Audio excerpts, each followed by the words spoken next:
Тэгээ бид нар энийгээр одоо ингэ мэдээлэл сонсоод асуудалд бас ханднаа. Үнэхээр бас Монгол улсад төсвийн хөрөнгө оруулалтын эренб дараа гэдэг зүйл байхгүй болчихсныг л илэрэл.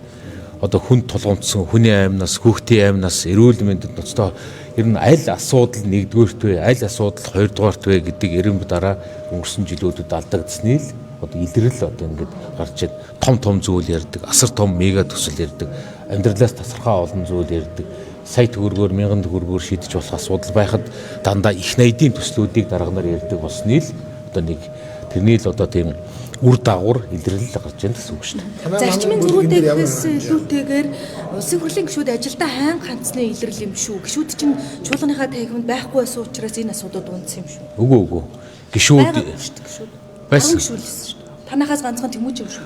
Гэн тухайн үед ч Нарц намын бүлгийн гишүүд тухайн саналууд ингээ бөөнөрөө унах үед бид нар тэгвэл одоо яах вэ гэдэг асуудлын хүрээнд хурлаа орхиж гарч зөвлөлдсөн тийм асуудал байгаа.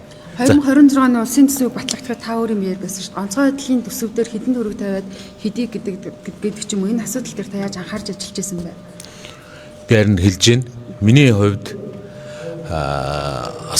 тэр асуудлын эренб дараа өнгөрсөн жилүүдүүд ингээд алдагдсан хүн дойр, хөөгтөд дойр олон зүйлүүд бүгд хоошоо тавигдсныг илэрлээ.